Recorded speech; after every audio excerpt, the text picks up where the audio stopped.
It's time. It's time. All right. Answers by guess. Whoa! Season is upon us here, sir. I love it. It is fantabulous. 2 days. 2 days away. Dos. Yippee. So we got quite a few questions that came through. I'm happy to see. Again, guys, we're live.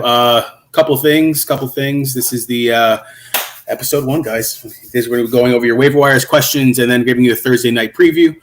Just remember, always, guys, like us on Facebook, YouTube, TikTok, Instagram, Twitter, and Patreon.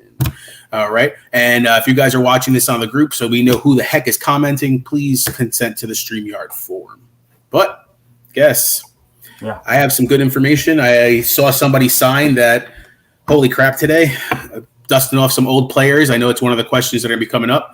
But, yeah, man. I'm excited to start the season off. Yeah, I know who you're talking about. It moves no needles for me, really. Not even a pulse. I mean, yeah, he was underused last year with Kansas City. But with the Jets, yeah, that was Adam Gase. Baltimore's a different beast running the ball, so he very well could be better than that. But, I mean, I'm not going to go crazy going out and grabbing them. Tyson is that guy that you pick up. I've been waiting 3 years, and you and I had this conversation for Justice Hill. This was finally going to be the time he was going to get burned.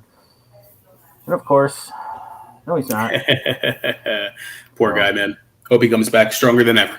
It is what it is. Make sure when you show up, you say, what's up? If you consign to that form, we'll know who you are. Also got you over here so I can see the names. I don't know what we want to do. We want to jump into questions. Yeah, might as well. I got some questions that were already asked onto the group, so we'll jump right into that. I'll go with Hendrick's question first. Thoughts on two New England tight ends now that Mac is the starter? You kind of went over this a little bit in the draft show, but yeah, definitely, guys. What's going on there, Jeremy? Yeah, my initial preseason thoughts when everybody's going crazy thinking this is Gronk and Aaron Hernandez, I basically advise that you pump the brakes just a little bit. I do not think it will be like that. And at that point in time, against my advice, Cam was the starter. And now that Mac is the starter, like you alluded to, pretty much talked about it in the draft video a couple nights ago. I do think they're better off. I said that I was more for, what's up, Jeremy and Alan? I was more for Jonnu early on. Didn't like the prospects of Hunter Henry. Talked about the contract. The first time they got him, being a better athlete, et cetera, et cetera. But I talked about 2 nights ago, I like Hunter Henry a lot more now with Mac as the starter. I think that he will be a much more viable option. Still, I think the 2 of them will cancel each other out. I also think, they're draftable, they're rosterable, they're startable. I got a league, I'm starting Hunter Henry in. If I had Jonnu Smith, I'd probably be starting him. But I think that what Mac Jones does not only makes them better, I think Mac Jones makes the receivers better, which in turn is going to take a little away from Jonnu and Henry. I think Nelson Aguilar, I think Jacoby Myers, I think those 2 guys get a little bit of a bump because we all know Cam can't throw the ball. He wasn't going to be throwing it downfield. Mac Jones is going to throw the ball downfield. I don't expect them to just become a wide open offense. Draft night, I texted a couple people. I think I alluded to again on the draft show with you, Rob. Might have texted you. I said, Mac Jones is Tom Brady 2.0. He's the same exact type of quarterback. He's going to be groomed in. I absolutely love the pick. He was my second best rookie quarterback this season. Zach Wilson being the first. Rob, you're frozen in time. There you go. So, they're not going to be, I don't think, sling it around like crazy. But those 4 guys are all viable. So thoughts on them with Mac as a starter? I like them both better, but I'm still not in this is Gronk and Aaron Hernandez 2.0 boat because you have two viable wide receivers, whereas those teams didn't really. And it was tight ends and running backs. And James White's still there. Harris, they're still going to pound the rock and protect Mac Jones, the rookie. So I like them better, but I don't still think that it's going to be a renaissance, so to speak. Yeah, we had him on our draft board too, to a certain extent. I know I drafted him a couple in our mock drafts for the league. So traditional quarterback, man, that's pretty much what you're saying. It's like you're going from that Cam Newton that you don't know where the ball is going to be kind of going. Is he holding it? Is he handing it off? Where you're right, it's going to be more of a traditional offense the way it was run when Tom Brady was there. Yeah. All right, let's go. Next question by Hendrick here. If you would start a new dynasty, what would be your quarterback, wide receiver, and running back to target? Interesting question. I like it. Like here's That's the an thing. in-depth question. Yeah. If I'm starting in a dynasty league, I'm grabbing somebody who's established at every single position, and I'm not going balls to the wall for a rookie, so to speak. So would I like to have Mac Jones on my dynasty team? Of course. Zach Wilson, of course. But I'm fine picking up, Russell Wilson, Patrick Mahomes, maybe a Herbert. I'm not as in love with Herbert as everybody else seems to be. I wouldn't go crazy. I would get somebody who's established and is going to be good, and I'd be sure to get one of these rookie guys that we have talked about ad nauseum already. It's episode 1. Wide receiver, same exact thing. I want somebody who I know is getting targets, and I would not be afraid to get some rookies. That's how you got to do it. You start a dynasty league, you need some vets and you need some rookies. I see so many guys and girls that get into a dynasty league and they're all about rookies. Let me trade away some people, get draft picks. And I'm in a couple dynasty leagues, not the one you're in, a different one. A lot of the guys in the leagues are in the same exact boat. Like they want to trade away all their pieces and get draft picks. And I'm like, well, for what? I want to win now, and I want to win next year. So I'm not trading away pieces and or starting a dynasty league and just going after rookies. It doesn't matter the position. If I want to target a guy who's not a rookie and I'm in a dynasty league, I think it would be Jonathan Taylor.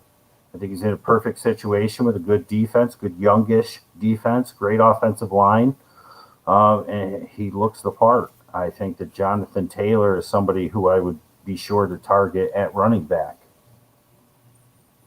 Yeah, and I agree with you, man. Unless, like you said, it's a young established player like a Jonathan Taylor that you see coming up, a DK Metcalf, somebody like that who's establishes themselves quickly. But again, you want to leave, like you said, some of these older guys that are still they'll be in the later part of the draft, but definitely target those as well. I'm not going to give you my in-depth. I would have to see who's off the board and so on and so forth. But Sure. Kyler Murray is somebody that I know for quarterback for me that I would be looking at. I just traded for him in a dynasty league because he'll have value for me now for the next couple seasons. I'm in a win now position, and I gave up a first-round draft pick. And you know what? I can see him taking me to the next steps, hopefully for the next 2 years, and then I can figure out where to go from there. Yeah. I think if there's a position you want to target the younger guys in, I think it's running back because we've seen running backs fall off rather quickly. 28 years old, man, seems to be that number now. Yeah, but 28 years old is nothing for a wide receiver, and especially nothing for a quarterback. So to more specifically, maybe, Hendrick, answer your question, I would target younger RBs before I targeted younger wide receivers and QBs. Excellent. I agree. All right, let's go to Hendrick's last one here. Best handcuff to own, Madsen, Quadzilla, Dillon, or Pollard, or some other guy that we're maybe not thinking about? My whole thing with handcuffs, I'm not so much of a handcuff guy because I like to have as many players that I could put in my starting lineup today on my bench. And because that's the case, although Dalvin Cook has injury history, I'd probably have, out of the three you wrote, him on the bottom. whereas most people might have Madison on the top. Madison is only going to hold value if an injury occurs. All right. Looking at the other ones, I can't see anymore. Went away. There it is. Quadzilla. I think he's going to play this year. I don't know if he's as much as a handcuff. He's going to be Jamal Williams and a little bit more. They're not going to. Aaron Jones was never the bell cow. He hasn't been ever. He just produces like heck when he plays. They put him in good positions. It's a great offense. But Jamal Williams was always playing, and if you were an Aaron Jones owner, you were like, "What the heck?" Right? Well, always stealing those, man. Get used to it because it's going to continue with Dylan. Except I would see Dylan as a little bit better than Jamal Williams, just based on skill set, pedigree, athleticism, his quads. Tree trunks, man. And more so at the goal line, he's certainly going to be more viable than Jamal Williams was. As far as Pollard goes, I think Pollard, I guess, would be the best true handcuff on your list because I think they're going to use him more often, which kind of stinks because I have Zeke in a league. But I do think they're going to use Pollard more than they ever have this year to sort of keep Zeke fresh. He's a little bit of a different running back than Zeke. So I think he's probably your best true handcuff because if Zeke goes down, he's got the offensive line. We'll talk about him when we talk about the game. They get one of their starters is going to be out, which is not going to be good for Zeke, not going to be good for me. But Pollard's probably the best handcuff. If you want to talk about the best RB2 on a team, I mean, if it's not Kareem Hunt, I think it's the guy that we talked about on Draft Show that everybody's sleeping on, Kenyon Drake. I just feel like Drake is going to ball out. He's an absolute value in drafts. If he's on your waiver wire for any reason and you have a questionable guy on your bench, pick up Kenyon Drake if somebody let him slip.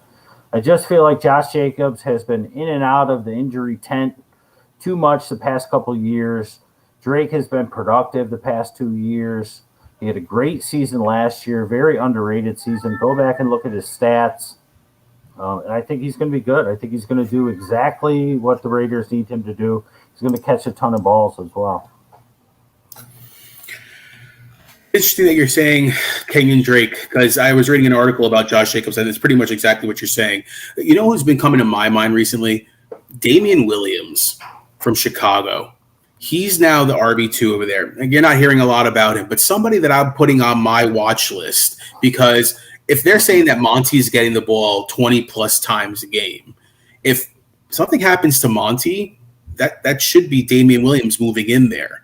So somebody to pay attention to. He's on the depth chart as the number 2 right now. It's going to be interesting to see if he gets burned in the week 1, week 2, something again to pay attention to. But the same kind of concept of what you were saying as far as a Kenyon Drake. Monty, I think, is going to have a good year. Don't get me wrong. I think Josh Jacobs is in a worse situation with Kenyon Drake behind him. But if Monty is falling off, I mean, Damien Williams showed us some stuff when he was with KC, so. All right, let's go to the next question here. Jeremy had a question there before your number 4, yeah. Yep. So drop Tua for Mac as my backup QB. I think that given Tua's injury history, it's not a terrible idea. But I also like Tua this season. He's got great weapons. We talked ad nauseum again. I'm going to overuse words, it seems. Jalen Waddle. And they've got a couple ancillary weapons. They got the 3 running backs they're going to use. Tua's going to use his feet much more than Mac will. I don't hate it, but I don't know if you need to do that. Here's what's going to happen, though. Mac Jones balls out week 1. Somebody else is going to pick him up. You drop Tua balls out, someone's going to pick him up. So you have to be happy with who you pick. If it were me and I were drafting a backup, I probably would have waited until towards the end and grabbed Mac Jones, and whatever round you drafted Tua and let him go and grabbed another player. So if it were me, I'd rather have Mac Jones on my team. But if it's you, should you drop him? I mean, it's what is it? 12 eggs in one hand, a dozen in the other. You know what I mean? I'm in a situation as well where Mac Jones is a quarterback that we believe in and we've talked about a whole bunch. I'm going to wait and see position, though, with Mac Jones still. Don't get me wrong. It seems like it's all systems go, and he's going to be the number one guy there. The offense is going to run through him and so on and so forth. But in my mind, Tua is a more established player right now for the Miami Dolphins. And you know what? If I miss out on Mac Jones, you know what? I miss out on Mac Jones. But I'm hoping and wishing that Tua is that guy that I think he's going to be this year, again, barred the injury. You also have this going for you.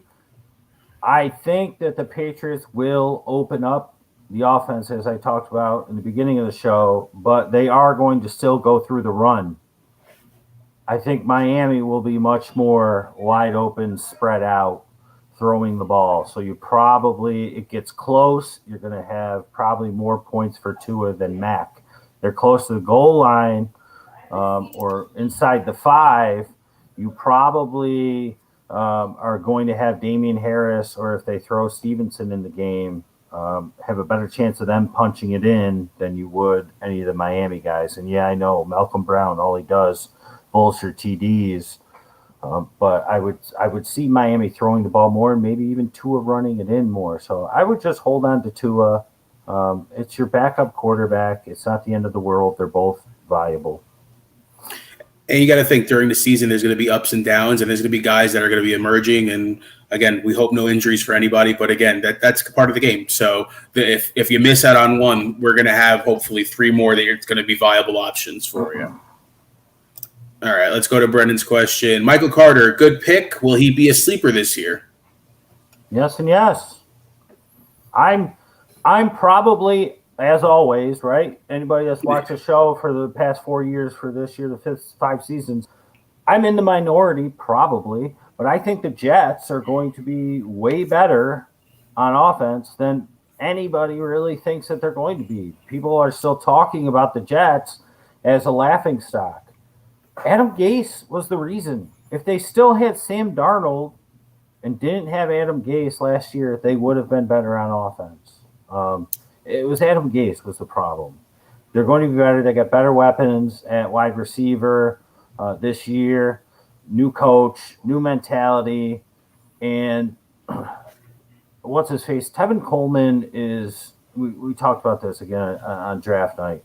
He is what he is. He's just a guy, right? And Ty Johnson, I think personally, he could be a sleeper because, and I don't even like him, but he fits their run scheme, the way they run the ball. This is coming from the San Francisco style of running the ball. Their head coach came from San Francisco, right? And he's running the same exact type of zone block scheme. Ty Johnson is perfect for that. But I think by the end of their bye, week 7, I think Michael Carter has the backfield, in his back pocket. I think he's just the has the best skill set out of all 3 of them. I'm high on the Jets, obviously, this year as well, in wishful thinking. But I can see Michael Carter, again, we talked about. I thought it would be a little bit before the draft. The bye week. But Tevin Coleman's always been somebody that gets hurt. I hope he doesn't. I think the Jets can actually utilize that type of bat. Sal is going to run a lot like Shanahan did, as far as that's the system that he knows, but he's going to have, his brother as an offensive coordinator, obviously. But he's not going to open up better. Right? Correct. Yeah. I can't think of the name right now. But anyways, Michael Carter is a wait-and-see option, I think. If you can hold on to him, if you drafted him and you could hold on to him, he's going to benefit you later on, like Guess said. All right. Facebook user, unfortunately, I can't see it. Maybe you can guess. Thoughts on Kyle Pitts? I can. This was Josh Smith. Thoughts on Kyle Pitts? We like him. We talked about him since the preseason. I said he is going to be their Julio. Hopefully they use him in the red zone, though. I'm a poet and I know it. Russell Gage, I'm not buying it. Zakita Salamadi, whatever, I'm not buying it. They'll splash here and there. They got a rookie. Can't think of his name. I want to see. It starts with a D. It's going to be in and out, in and out. I love Pitts. Love Pitts. I think he's being drafted as the 4th tight end. Ranked in the top 5 for week 1, I'm sure. I believe they're playing against Philly. Philly is traditionally not good against tight ends. So, yeah, fire up Kyle Pitts. I like him. We tried to draft him. We did. Somebody stole him from us. So, yeah, we like Kyle Pitts. I think you're going to see him split out like a wide receiver. He is all right, here it is. Let me think of a good analogy for this. I love your analogies. Well, I'm thinking there is I don't know if this analogy will really work, but all right, maybe. Nike's a sneaker, right? And you wear Nikes to do good in sports, to do good running. You want to run in your Nikes, your Air Maxes. Kyle Pitts is your Nike, right? Yep. But there's a player that's very similar that I've talked about for 2 weeks, minimum, probably even 3 for the Saints. And Mr. Juwan Johnson is like your New Balance, right? We'll do the same exact thing. New Balance really good for walking, for running. Older men, they buy McGregor's when they get really old. But I see Kyle Pitts being used out of the slot and up the seams like a wide receiver quite a bit on the outside. I see Juwan Johnson doing the same exact thing. I see them he's a wide receiver that they have now turned into a tight end. It's like the reverse Marquez Colston. If you're old enough to remember Marquez Colston, he was a tight end that turned to a wide receiver. Sean Payton's a master at that, flip-flopping those guys. We remember how good Marquez Colston was. So do you want to go out? Now, I like Kyle Pitts. I love Nikes. Most of my shoes are Nikes. But do you want to go out and buy the $120 Nikes just so you can run around the block? Or do you want to get the $60 New Balance and do the same exact run and feel the same exact comfortability? You know what I mean? So that's kind of how I feel about Kyle Pitts. Love him. If you didn't get him, though, go get yourself Juwan Johnson. If you can't afford the Nikes, get a pair of New Balance. Excellent analogy. Excellent. You know what I mean? I like it. Wonderful. All right, let's go on to the next one here. Alan K., which Lion wide receiver would you target? Bigger upside, St. Brown or Tyrell Williams? That's a good question. It's St. Brown for me. And maybe it's a shiny new toy, but I've just never been a Tyrell Williams fan. Even when he burst onto the scene, you go back and watch the shows. It's never really a Tyrell Williams fan. He's one of the most boomer busts ever. He'll boom you, and then he'll bust his ankles. He's kind of made of glass. I'm not a fan. Not buying into. I'd rather have Quintez Cephas for the Lions than Tyrell Williams, honestly. So it's like it's St. Brown all the way. He could get 100 targets. Yeah, I mean, who else have they thrown? I mean, Hawks and Williams and St. Brown. DeAndre Swift. That's the ones that they're going to get the ball. So St. Brown, in my opinion, to be honest, as well, just because I did draft him. I've been looking at him. He's on my watch list. I've been talking about him since the preseason, or before the preseason. I think the kid has a lot of potential. Can he be utilized the same way Goff utilized his Cooper Cup? St. Brown is going to be your cup pretty much. So. All right, Alan, next question here. What would you trade for Drake? That's a good question. Well, I got, real quick, I see that Alan wrote same, right? Now, I don't know what he was saying the same about, but I'm looking at my phone. I still only have one thing there, and it's obviously not the only one thing that was said. People said hello. So I don't know what's going on. But what would I trade for Drake? it all depends. If I had a bunch of good receivers, I'd trade a wide receiver 3 for them if I needed the RB depth. I mean, I would think that would be more than enough at this point in time for the other person to say, okay, a solid wide receiver 3. Now, most of my teams, I'm getting Marquez Callaway as my wide receiver 3. I probably wouldn't trade Callaway for Drake. Because what about like a Pittman Jr.? So he's going to be a wide receiver 1 for their team, and just like Callaway for now. And not many great options behind him. I do like Zach Pascal this year. That's the kind of people that I think about when wide receiver 3 and so on. If I'm solid at wide receiver and I need a RB3/4, somebody for a bye week, somebody who could easily be a RB2, solid RB2 if Jacobs were to go down, I would trade Michael Pittman. Okay. Yeah. I like that. I would. All right. Let's go on. Josue drafted Fuller late in draft, hoping Tua connects with Fuller. What are you thinking with the suspension? 4 games. Yeah, I think that if he does it in his first game back, if that's week 5 and Fuller blows up, you need to trade Fuller. Because Fuller's not taking steroids anymore, so Fuller will get hurt. And that's why I want nothing to do with Fuller. Fuller stayed healthy last year and was amazing because he was on steroids. Now he can't take them. So if he blows up week 5, first week back, right? 4 games or is it 2 games? If it's 4, it's week 5. If it's 2, it's week 3. Pretty sure it's 4 games. I'll take a look. His first game back, if he blows up, Josue, trade him. Trade him. I would trade him so fast. Because you probably can get a lot of high value if he does come back strong like that. If he has a huge game, one of Will Fuller's patented 3 for $150 and 2 touchdowns, trade him. Sell as high as you can on him. Ooh. That's what I would do. I'm sorry. Is he only suspended 1 game? It only shows New England. No, it was definitely more than 1 game. I thought it was 2. Either way. Yeah, maybe it is 2. As soon as he gets back, I would trade him.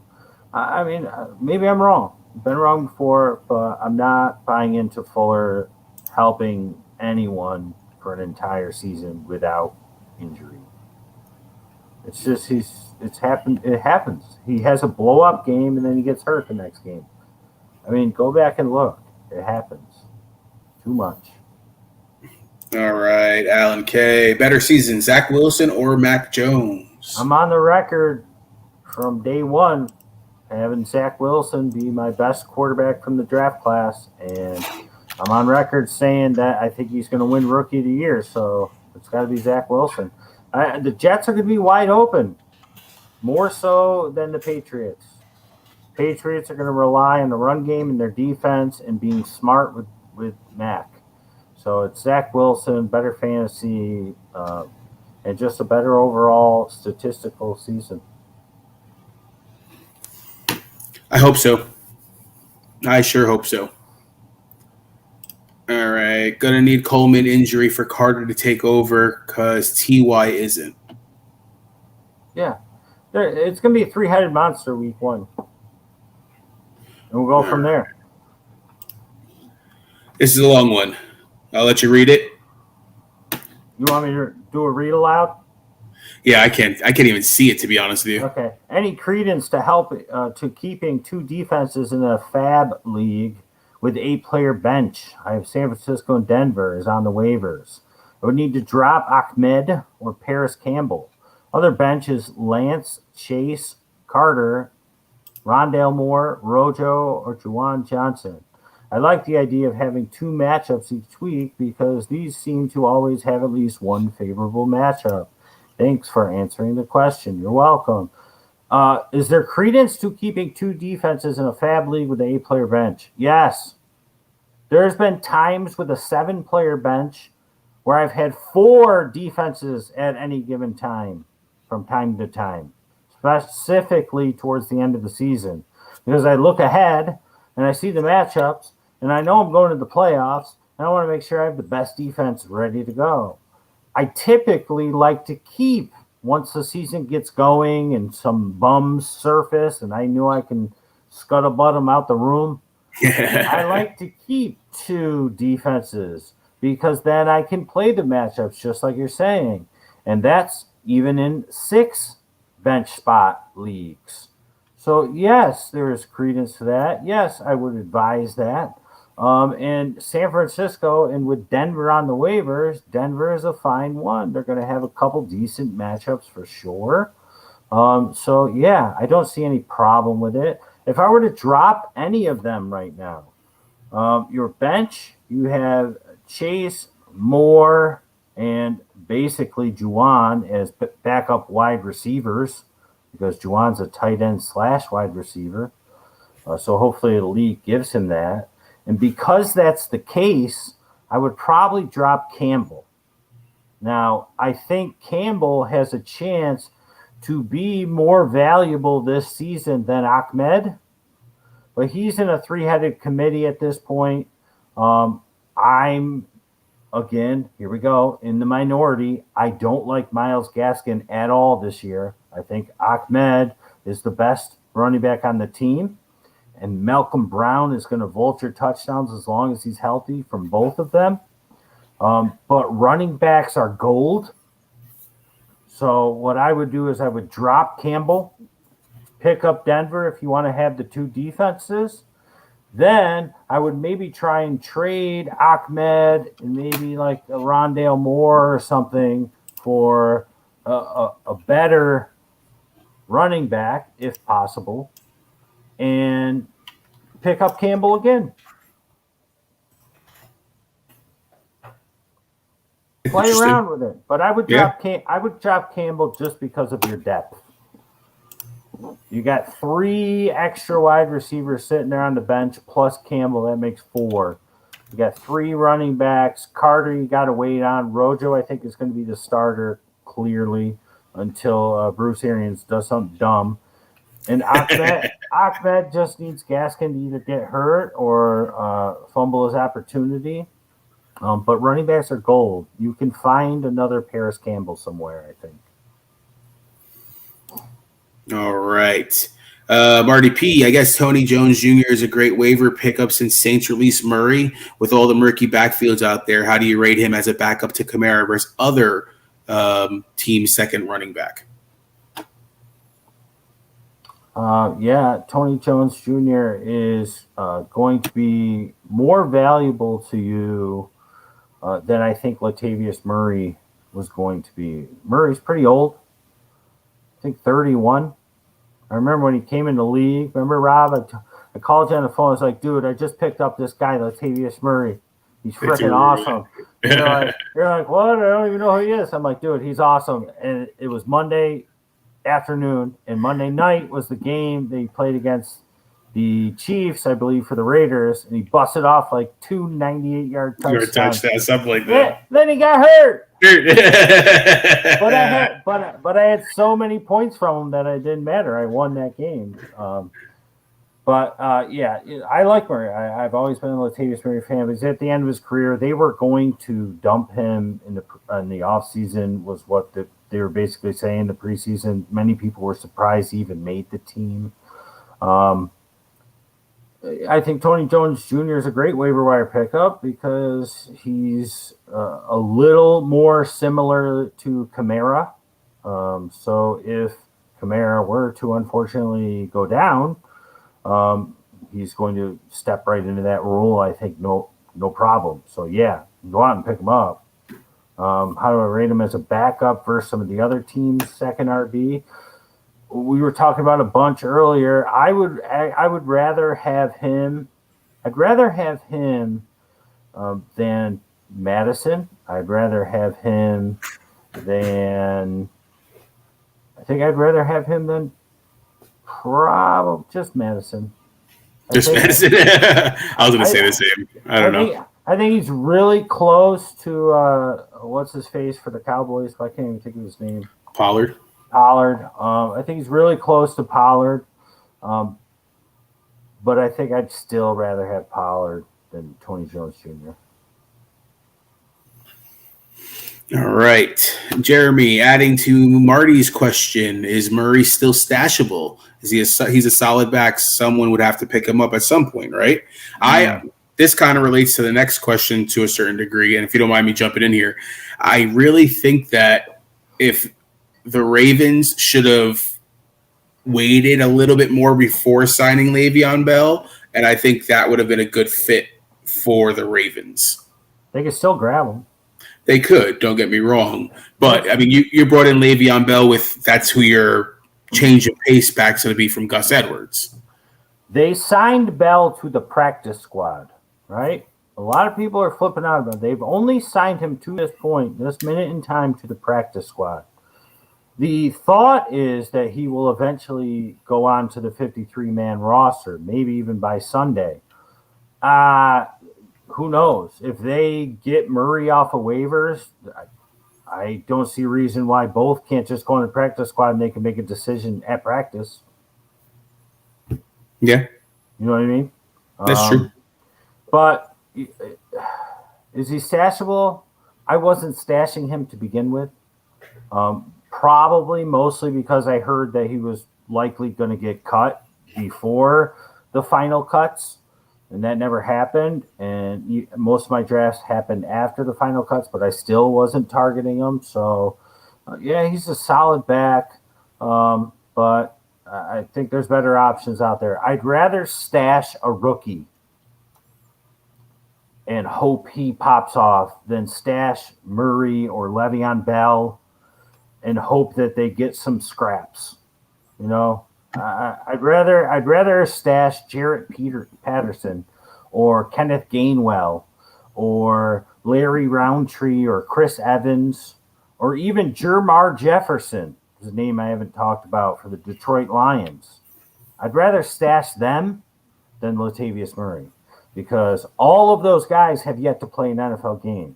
And you know, as good as I know, that every year, anywhere from 2 to 5 running backs, rookie ones especially, come out of nowhere and are on everybody's roster, and you're drafting them next year in like round 5. James Robinson. I gave you his name first. Look at that. Right? So, I mean, I'd rather have one of those rookies than Latavius Murray. If I'm wasting a bench spot on Latavius Murray or Le'Veon Bell, I'd rather have any of those guys that nobody's drafted. Maybe people are drafting Kenneth Gainwell. Maybe some people drafted Jarrett Patterson. But Larry Roundtree, Chris Evans, Jermar Jefferson, I'd rather have any of those 3. Jake Funk, I'd rather have them than Latavius Murray. I think Jake Funk is going to win the job in Los Angeles. You think so? Wow, that's hot take. I do. I do. Well, if Henderson can't stay healthy, man, I mean, yeah, it wouldn't surprise me. There's one running back that played all their preseason games that did not play the final one. Jake Funk. He wasn't hurt. They were holding him back. Get the funk out of my face, man. No, sorry. I'm not funking with you. They like him, man. Kaylin with the next question. Le'Veon Bell, thoughts? Well, I guess you kind of gave that to a certain back there. Thank you, man. Appreciate it. Happy to be back. Same thing. I'd rather stash one of these rookies that could pop off at any second. I mean, every single one of them. I'll give you a quick. Jake Funk, he's got Henderson and Michelle. Both can never really stay healthy. The Rams love him there. They cut Xavier Jones. Everybody loved Xavier Jones, right? A month ago. And they kept Jake Funk. And then they sat him the final preseason game, I think, to keep him healthy because they like what he brings to the table. Chris Evans, he is going to be Giovanni Bernard for the Bengals. Giovanni Bernard's gone. People drafted him every year. He's gone. Mixon likes to get hurt. Chris Evans. Larry Roundtree for the Chargers. Eckler has trouble staying healthy. Kelly and who's the one I'm forgetting? Kelly and the other one that people liked last year and I didn't like. Both of them, neither one's really that good. Justin Jackson. Kelly and Jackson. Neither one's really that good. Larry Roundtree's a beast, record holder in college. Watch some tape. And Jermar Jefferson, right? You got Jamal Williams there. DeAndre Swift's having trouble staying healthy already. They like Jermar Jefferson. There was a thought early on because he was a later draft pick that he might not even make the team. Now go and read what they're saying about him. He's somebody, if DeAndre Swift wasn't going to play this week, I was going to tell you on Sunday, go out and grab him because he's going to show up and show out.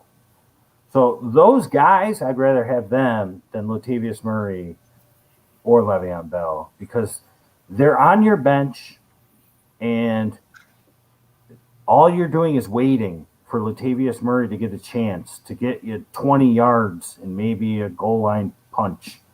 You're waiting for Le'Veon Bell to do the same.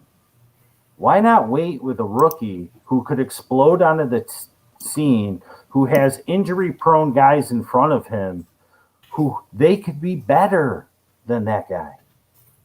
That's how I would roll. I like it. Jefferson balled out, too, in preseason, man. Yeah, he did. All right. Osway with the question. Mooney or Moore from the Jets? I'm higher on Moore due to Wilson balling out in the preseason. You want to go first? I do. Go ahead. I'm going to go Mooney. And the reason I say that is because Jamison Crowder has a chance of playing week 1. If Jamison Crowder does not play week 1, it's a lot closer than it is right now if Jamison Crowder does play week 1. Mooney is the number 2 over there. Allen Robinson's going to be double teamed. They know that already. They're going to be testing Andy Dalton. I think Mooney's going to be more of your possession guy than you will see for Allen Robinson. Robinson's going to be more of your bigger play type guy. Elijah Moore has Corey Davis. He has Jamison Crowder. And Mims is a second-year guy. Mims is higher up than him, even though Elijah Moore has looked better and played better with Zach Wilson. Mims is not somebody that they're going to forget about either. I know they were going to cut him and some of that. He made the team. They have depth there. So if we're talking early part of the season, I'm going Mooney right now. Moore has the potential later on, but I'm going Mooney. Yeah, I'm going Mooney. And I agree with everything you said. All right. Marty P. Le'Veon Bell an appearance in the practice squad. Okay, we've already got. Should it cause Gus Edwards owners to be concerned? That's another part that we didn't talk about really. No, I don't think so. I don't think so. I mean, Gus Edwards. What you were concerned about initially was Tyson and Justice Hill catching passes, and Lamar sneaking in when you get close. You're still concerned about Tyson catching passes and Lamar sneaking in when you're close. I'm not worried about Le'Veon Bell. I mean, his usage, I feel, again, we started off the show with this, I feel like he can't be used worse than he was last year and the year before with the Jets and the Chiefs. But I'm not worried as a Gus Edwards owner. I think, if anything, it would benefit Gus Edwards to get off the field every once in a while because that's where he really shines. Gus Edwards did really well past couple of years, right? Came out of nowhere, did well. He was on every down back. I think if Le'Veon Bell actually makes the team and plays 15 snaps, I think that helps Gus Edwards more than hurts him. Okay. Yeah, I can see that. You got to remember, these guys, they're not supermen. And taking a few plays off, could Le'Veon Bell poach a touchdown? You're like, oh, man, that sucks. I'm a Gus Edwards owner. Of course. But so could Lamar and so could Tyson. And I call him Tyson because it's so much cooler than Tyson. And it's how it's spelled. It's phonetic. And, it has an apostrophe. So like I am a Gus Edwards owner. I own him in 2 leagues. And I'm not worried at all. At all. Like, sure, you want to rest my guy for a couple plays, let him get his feet back. Let's do it.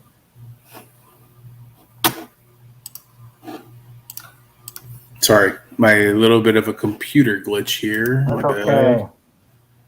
All right, next question here. Jeremy, I have Zeke and Monty as my running backs. I also have J-Rob in the flex. Would it be worth for me to swap Mounty for J-Rob and put Tyler Boyd in the flex?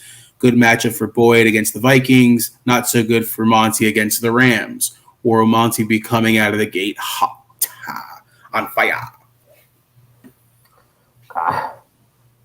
Here's what would probably be the smartest thing, but there's no way in hell you're doing it, and I wouldn't do it either. Sitting Zeke. Oh. You know what I mean? Because we're gonna get into this game. It's gonna be scary. If I had the balls to do it, I mean, typically I do, but it's week 1. I drafted him, pick 5. I'm gonna put him out there. It's opening night. You know what I mean? But if this was mid-season and this game was happening and everything was set up how it was, I would be like, well, there's no way you're not playing J-Rob against Houston, right? That's what they're playing, the Texans, I believe. That's slam dunk. Monty's got a tough matchup, but he can catch some balls. Zeke has probably, because of everything that's happening, I don't want to give anything away, but probably the toughest out of it all.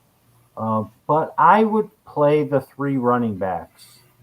Although I like Tyler Boyd against the Vikings, there are 2 other viable wide receivers there. They are going to want to run the ball with Mixon quite a bit. And they have Chris Evans, who I talked about. They're going to want to get him involved.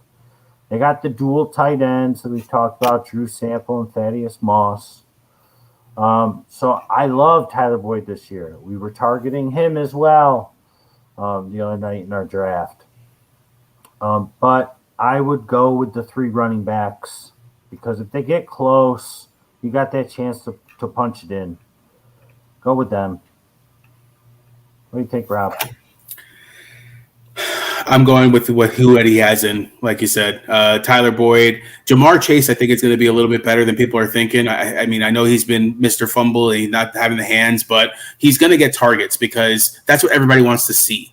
The NFL is going to say, hey, throw it to your old receiver and see what you guys can do. The offense is going to be like, okay, let's try that. Don't get me wrong. They want to win the game, but it's going to come up. And those bigger plays you saw Boyd making last year, that could be something to look at from that perspective. I'm starting running backs right now because even against Tampa Bay, Zeke is in the best condition I've ever seen him in. So I think he's going to come out of the gate, especially with Dak in there, be like, Dak, we're back. Let's show him that we're back kind of deal. Monty is scary against the Rams, but if he's touching the ball 20 times, even if he's getting a few yards per carry, he gets a couple that he busts a few, that's still going to be an 80-yard, 90-yard game, and you're hoping that he gets a touchdown. I mean, I'm okay with that. Yeah, I'd go with the 3 running backs. All right. Let's see. Callaway, Kirk, Waddle, or Hollywood. Brown or Kirk seem like more sure bets. I'd hate to start Waddle or Callaway and get a big fat 0 because it takes them a week or 2 to get going. So I'm assuming he has to start 2 of them. I would start Callaway and Waddle easily over Kirk and Brown. Easily. Sorry, go ahead. I don't think Brown and Kirk seem like the more sure bets at all. I think Brown has been banged up. I don't even know if he's healthy yet. And Kirk, there's so many targets there. Wide receivers, and you got Kyler running the ball, and you got a couple, 2 to 3 viable running backs. Waddle, game 1 with his old college teammate, give me it. Callaway, week 1 with Jameis wanting to show the world, and Callaway being their top receiver. Yeah, against Green Bay, yes, Callaway and Waddle would be who I'd choose. I'm going to agree. I think those are short bets for week 1 because they know they're going to be targeted. I definitely understand the big fat 0 part. They're young on the team. You don't know what to expect from them and so on and so forth. But you have a Fuller that's not there. So Waddle's definitely going to be in the lineup at least, and he's going to be on the field. We know that. And Michael Thomas is in there, and they've already said that Callaway, I mean, We even posted a video of Callaway catching 2 touchdowns with ease from Winston, it seemed like, even with the coverage that he had on one of them. Mm-hmm. Marquise Brown, you're right. I don't think he has a chance he doesn't play week 1. Right. So, for me, it would probably be the same. And I did look up the Fuller thing. He had a 6-game suspension. He already served 5 last year, and he's only suspended for week 1. So you're trading him week 3. Boomski. All right, Jose with the question. Keep both Stevenson and Williams from the Ravens on my bench or drop one for Gio, Gainwell, or Carter? I love Ramondre Stevenson, but I'm a little worried that his preseason usage is going to wind up being a mirage. I'm starting to get a little worried just because it's Bill Belichick, you know? But I don't think I would drop him. And Williams, we've talked about all night long. I think I would keep what you have. I like Gainwell a lot, but they have Boston Scott and Miles Sanders and Huntley, right? Right. I believe so. And probably somebody else. And Carter is in the 3-headed monster for sure. And I think he will take over eventually. And Gio's dealing with his ankle sprain. People love Gio just because he's playing with Brady. I think and like, oh, he's gonna be James White.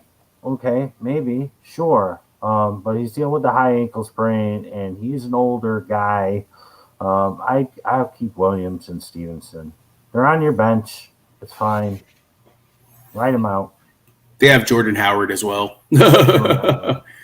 I agree with you. I think Stevenson and Williams is the one that I would keep the most, and it's Stevenson. It's a wait and see because, like he said, Bill Belichick will use 5 running backs, and it will be split a weird way, but it's a wait and see. I rather keep Carter and Gainwell and Gio on my watch list, and if I need to make a move in week 1, I can hopefully get one of those 3 if they do have big weeks and drop a Stevenson if needed if he's not used. Right. Yeah. All right. Scott T with the question. Top defenses week 1. Yeah, I saw a lot of people rushing to the waiver wire these past couple nights, and they were all grabbing the same team. And I'm like, what the hell is going on? Why are they taking this team? And I looked, and it's because they're playing the Jets. And this is exactly what I was talking about before. Like, everybody thinks the Jets are going to be terrible. Like, where are you living? Where are you living?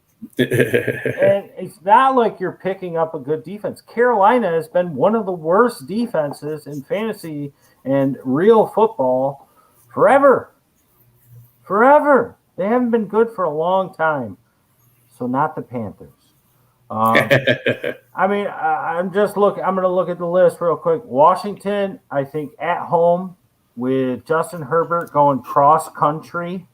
I think it's going to be a little bit of a wake-up call for pretty boy there. And let's talk about the card collecting world. A lot of people are going to freak out. Let's say that. I see Justin Herbert struggling a little bit against this Washington team. It's a 1 o'clock game too, man. Yeah, don't want to give too much away because we got to save it for the Sunday show. And looking, San Francisco is a really good one. Even though they're on the road going against the Lions, they don't have too much firepower going off on offense. I'm a little worried about my Steelers. I don't think that they're as good of a defense as they were a year or 2 ago. They fell off the past few weeks of the season. They got a lot of injuries, and they're going up to Buffalo. So I'm playing them in a league or 2 right now because I pretty much have to, but I don't like them at all. I'm just going to go down this list real quick. That's pretty much it. Probably Washington, San Francisco. I don't know, maybe the Broncos on the road against the Giants could be okay if Barkley is held back just a little bit and Daniel Jones fumbles out of the gate. Other than that, it's pretty much the Ravens could be a good one, but it's Monday night. Opening Monday night, the Raiders typically play pretty good, and they're playing in Vegas, so I'd probably go top defenses. Let's say I'm going to put Washington at 1, San Francisco at 2.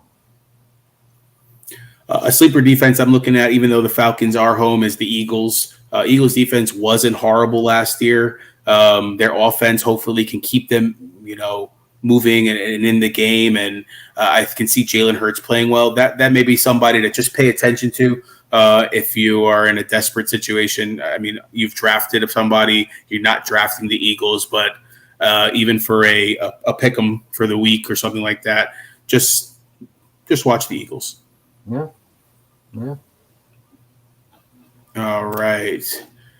Jeremy said, no, this is ABG League. This is wide receiver. My 1 and 2 are McLaurin and Boyd. I'm not sure what that is from. Oh, that's for this question here, I'm assuming. Nope. Oh, so he just needs one player between Callaway and these guys. Sorry about that, Jeremy. You know what? I'd be fine really with either one, but I'm going to play Callaway. I think going against Green Bay, Saints defense is nowhere near what they used to be. A-Rod's coming out hot. Green Bay is going to put up points. The Saints are going to have to throw the ball, put their number 1 wide receiver out there. Green Bay's corners are typically trash. I'm going with Callaway. Agreed.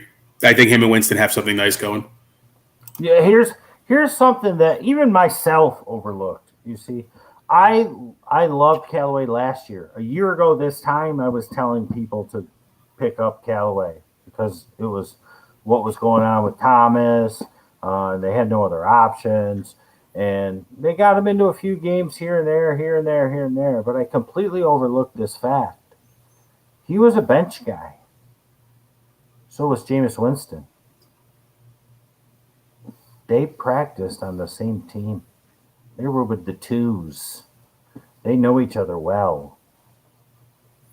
Excellent. Yeah, good point. We mentioned it all the time. That's something I always look at. Do you think can the Browns upset KC? Yes. I think they can. They were very close to doing it last year in the playoffs. They would have if he didn't fumble out of the end zone. I think they would have beaten them. And they probably would have beaten the Bucs. I think the Bucs were lucky to get into the Super Bowl. The Bucs beat Kansas City because Mahomes was hurt. And he still was amazing. Yeah. DeMarcus Robinson kept dropping passes. Everybody kept dropping passes. Wasn't helping. Marty with a good segue. Thursday night game. Do you like Gallup or should I bench for Pittman on Sunday? Might as well talk about this game since we are here. Yeah, well, I like Gallup more than most people.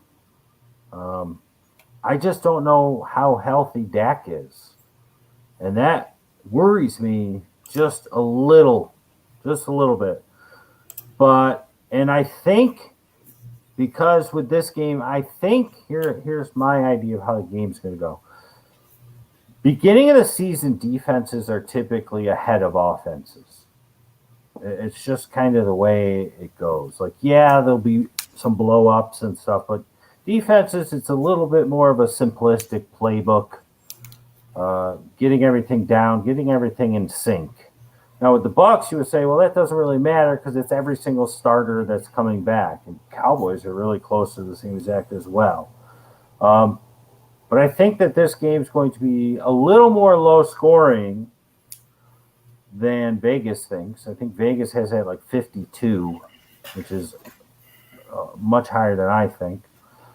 I think that the Bucs are going to go into this game trying to run the ball as much as possible. That's why I like Rojo in this game.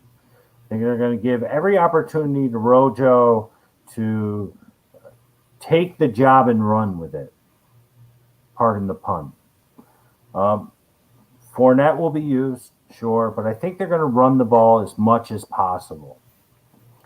They're going to pass, though, but they're going to run to protect Brady. It's game 1. It's the very first game of the entire season.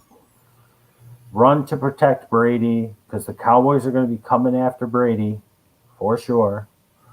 Their defense, we know, is not amazing, but they're getting a lot of players back. And Micah Parsons, right? He went. The Cowboys drafted him, so he's going to be playing his first game. He's going after Brady. Bucks are going to run the ball to protect Brady, which means tick, tick, tick, tick, tick. When Brady throws, he's going to be methodical. He's got a lot of weapons out there. There's somebody on the Buccaneers who I don't like at all this season, who I absolutely love in this game. Want to take a guess, Rob? Who you absolutely love, but you don't think is going to do well this season? I don't like him this season, but I love him in this game. Lenny Fournette. Gronk. I think that this game is going to be a huge Gronk game. I think that Brady is going to rely on Mr. Reliable, his old buddy and pal. I think they're going to draw up plenty of plays in between the 20s and when it gets close to the red zone for Gronk. You're going to see Gronk used more in this game than I think you'll see him used throughout the season. I think they're going to use him as a mismatch. They're going to use him to get Brady sort of chuck it up down the field type of thing. They're going to use him in the end zone. I think this is going to be Gronk's best game of the season. I think if you're a Gronk owner and this happens, and I'm correct, I think you trade him immediately. And you get yourself, I don't know who somebody would give up, but you get yourself another solid tight end, maybe another piece if you need something else. Really like Gronk in this game. Really like Rojo. On the season, I like Godwin better than Evans. I like Godwin better in this game as well. Again, it's going to be quick, precision, get the ball out of Brady's hands. Not too much downfield stuff with Evans. Cowboys are coming after me. Let's run the ball. Let's dump it off. That type of game plan for the Bucs. Use as much clock as possible. Flip side, you got the Cowboys. We all know Dak coming back. They lost one of their offensive linemen. I can't think of his name. Everybody knows who he is. He's a stud. Sorry, offensive lineman mind has slipped my mind. I want to say his name Zach something. I could be wrong. And coming back for the Bucs is Ndamukong Suh. So Suh's back on the defensive line. Top offensive lineman out, I believe, for COVID for the Cowboys. Not good for Zeke. But they're going to need Zeke. They're going to need Pollard. They're going to also rely on the run as much as possible, which means tick, tick, tick, tick, tick. So I think it's going to be a lower scoring game, more high percentage passes. And I feel like that's going to be more beneficial to CeeDee Lamb, even though I like Gallup more, because CeeDee Lamb can go over the middle, he can run the short and intermediate routes, whereas Gallup can do that as well. And they're saying he's doing a better job of playing in the slot and things like that. He's kind of your downfield guy. They'll draw up some deep plays, of course. You're not going to see a football game without some deep plays. But I think I would play Pittman over Gallup, even though I wouldn't be surprised if Gallup does okay in this. We don't know how healthy Amari Cooper is. Could be those two out there in the tight ends. But I think both of these teams are going to try and run the ball, high percentage passes, control the clock, low scoring game. I have it 24-20 Tampa Bay. All right. Zach Martin. That's who you're talking about. His name was Zach. It was. All right. Green Bay, Jacksonville, New England, or Miami D. I drafted Cleveland without looking at their week one opponent. I don't know who that is, says Facebook user. I don't know. It didn't show up on mine. It could be under the group one or it could be under the page one. That's probably why. But anyways, go ahead. Oh, Zuckerberg. Zuckerberg. Green Bay against New Orleans. You got a shot there. Jameis likes to throw interceptions, but I hate Green Bay's defense, but they're not terrible. Jacks, their defense is not very good. They're going against Houston. Houston's home. It just would not surprise me I think Tyrod Taylor's terrible, right? This goes back to last year when I was like, put Justin Herbert in. Tyrod Taylor is terrible, right? Put the rookie in, I said in the very beginning, week 1. But it would not surprise me, and I don't want to give too much away from the Sunday show, but it would not surprise me if Houston just comes out slinging and puts up a ton of points. It wouldn't surprise me at all, because this is how it happens, right? We watch the same sport, we watch the same games each and every year, and whatever you think is a surefire bet, Houston sucks on offense. The opposite typically happens. Yeah. They got weapons, man. Nico Collins is a stud. If he's left on your waiver wire right now, he won't be after week 1. I'm telling you that right now. Nico Collins. Brandon Cooks balled out last year. Akins is their tight end. They got 3 running backs. They got other little wide receivers to fill in here and there. Anthony Miller's back. Would not be surprised if Houston offense balls out for whatever reason, but then it'll never happen again. But Jacksonville's defense just is not that good. I think that Houston is going to, again, I don't want to give too much away from my feelings on this game, but I think they're going to force Mr. Lawrence into a couple mistakes that's going to give them a short field, and they're going to be able to capitalize on offense and surprise pretty much most of America and the world that cares about football. New England, they are playing Miami, right? Miami, correct. Okay. New England's at home. I don't like either one of them in this game. So out of those, I guess you're probably safest with Green Bay, but you know what? Just play Cleveland. I mean, you're going against Mahomes. It sucks. They're going to put up points. Cleveland is more fired up for this game, I think, than probably most games on their schedule, not only because it's the opener, but because they know they had Kansas City beat. They've been prepping for it. They did pretty good in the playoff game against them. They're better than they were in that game. Their defense is more full. Everybody's back. I would just play Cleveland. Just roll the dice because Cleveland's got a nice schedule, and I really like them as a sleeper defense this year. You don't want to go dropping them and picking up somebody else to use this week, and Cleveland scores 2 more points. Like, what's the point? You got to hope that, I mean, CEH, he fumbles. I mean, I think he had a few fumbles throughout his rookie year, and I could see that happening. I mean, you got to hope for not Mahomes' mistakes. You got to hope for everybody else's mistakes with Cleveland, which could be, I mean, Cleveland's defense isn't a pushover, man. No, I think. And sorry, Scott, by the way, we're having some things with StreamYard. If you are in the group, just consent to the thing on the top where the post is and just click on it. And then we'll be able to see your name. Yeah, you don't got to do it now. You can do it next time or whatever. Oh, yeah. All right. Rojo over Zeke, dare I ask? I wouldn't do that. No, it's week 1. Just play Zeke. I mean, that's what I'm doing. Just play Zeke. I mean, roll the dice. They're going to need him. They're going to need to use him. It's going to be tough. O-line, we talked about. They're missing Zach Martin. The defensive line's getting Sue back. They're full strength. But they're going to need Zeke. They're going to need to rely on him. Just play him. He was your first pick. All right. Scott says I buy that. Plus, Casey has a new O-line. Yeah, I mean, it's all about gelling, and we're going to see some crazy things on week 1 as we usually do. Some people are going to blow up. Some people are going to be complete duds, and we're going to panic. And holy crap, I drafted that guy in the 2nd round. Just patience. It's all about patience. You drafted good people. You know what your team's going to look like. Let's just go week by week and kind of go from there. All right. Drop Steelers D for Browns D. I got to tell you, I honestly feel like the Browns D could be a better play this entire season than the Steelers D.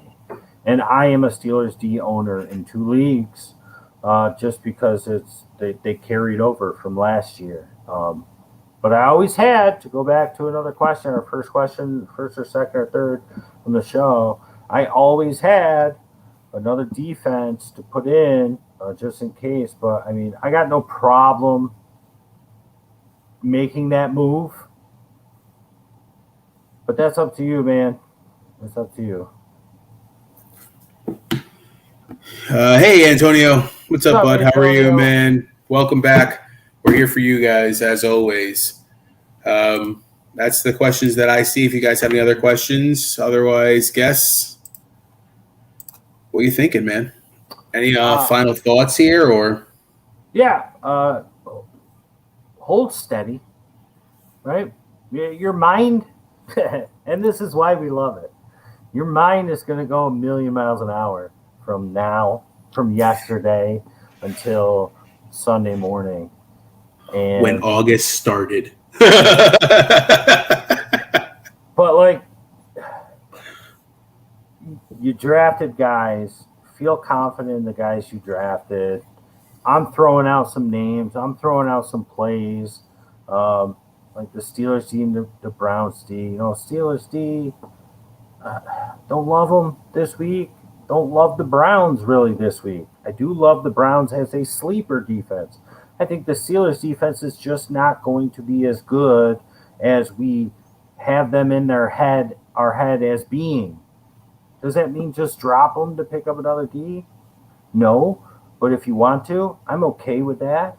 But don't go blowing up what you've built before you've even tried to use it.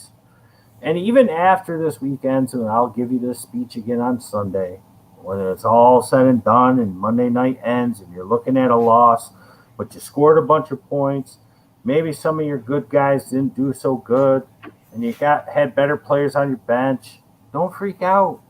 Rob, you know how it goes. Give it to me now. Right there. It's the ebbs and flows. And they're going to come and go. And when you're high, you're going to fall. And when you're at the bottom, you're going to rise. The main idea is that your team continues to improve each week, that you continue to stick with them, make good moves, don't make drastic moves. Don't make a move just to make a move. Make a move that's going to make your team better. And in the end, you want to be on top. And you're not going to get there by saying, oh, what the hell, man? I played Zeke week 1. He was my 3rd pick, and he scored 7 points. I suck. My team sucks. What do I do with Zeke? What do? You start him next week. Right? Correct. It will be okay. It will be okay. You will be okay. By the end of week 4, you can freak out a little bit. Until then, pump it. It will be all right. We'll be all right. All right, guys. I think the plan is to go live Sunday morning. We have a concept and an idea that we're kind of thinking, and maybe we'll get your opinion on it if you want to talk about it, or. Yeah, you might as well bring it up. All right, so I don't know if anybody's watching. Yeah, we have a few watchers, and people are going to watch because we're going to post the crap out of this video everywhere. Remember, everywhere.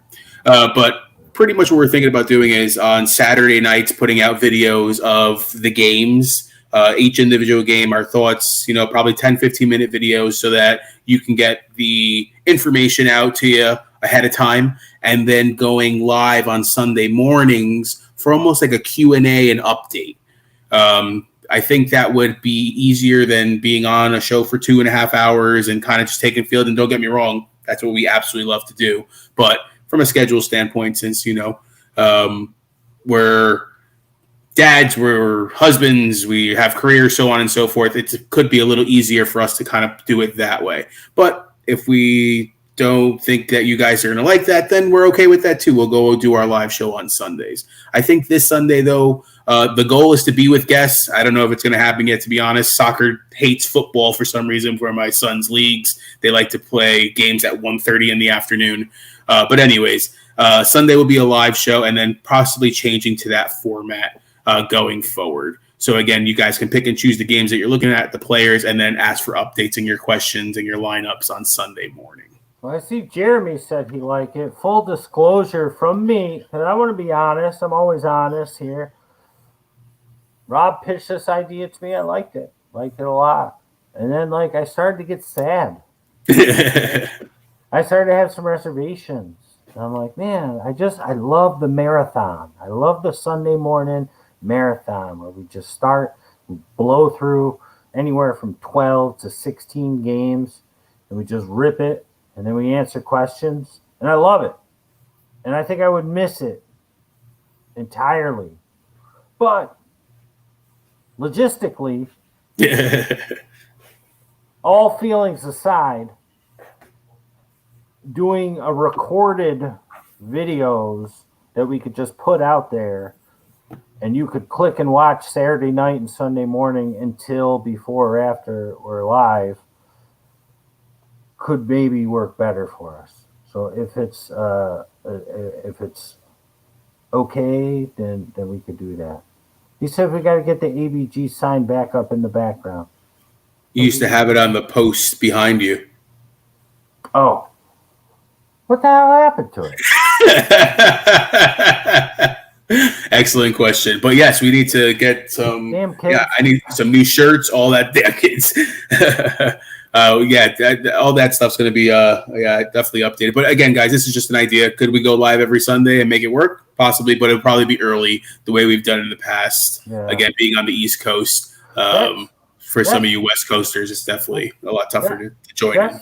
That's the whole main thing. Is like, I felt like specifically last year, and maybe it was the year before as well. I can't really remember. But like we had to come on so early because my wife's going to church and you had soccer. And like I feel like nobody was here watching. And we would get a ton of questions from 9 a.m. to 1 p.m. that we were scrambling to answer. And I just feel like if it could help solve that problem and get people to watch the Sunday Q&A show and ask the questions there, we could just bang them out there. I feel like that would be, but we'll see. My prayers, my fingers crossed, is that Rob comes over here Sunday and we could do it together live this week. So we'll see what happens. But just stay tuned. We have one vote for yes from Jeremy. So we'll put a post out there and just tell you guys, to obviously watch this video, but to give us your opinion, I'll put a poll up so that, again, we can kind of see what people would like and kind of go from there. I just want to say, you're winning. You're winning, Jeremy. You won. You won. All right, guys, answers by guess. As always, thank you for watching. We'll be back on Sunday, hopefully together. I cannot wait. Guess anything else there, sir? I cannot wait. I can't wait. It's my favorite. Football is back, guys. Football is back. Opening day Sunday. I mean, Thursday's great, but it's like an appetizer. Opening day Sunday. It's so hard for me to say it's my favorite. Because my favorite is the first 2 days of the March Madness NCAA college basketball tournament. Like, that's just the best. There's, like, games on all day, 4 games at a time, and there's just chaos, and you're ripping your bracket and crossing stuff off. I love it. But opening day Sunday when that first ball gets kicked off, it's something else. And I'm so excited. And I can't wait. And we'll see you all then, Sunday morning. All right, guys. Answers by guess. Like us everywhere. See ya. Peace.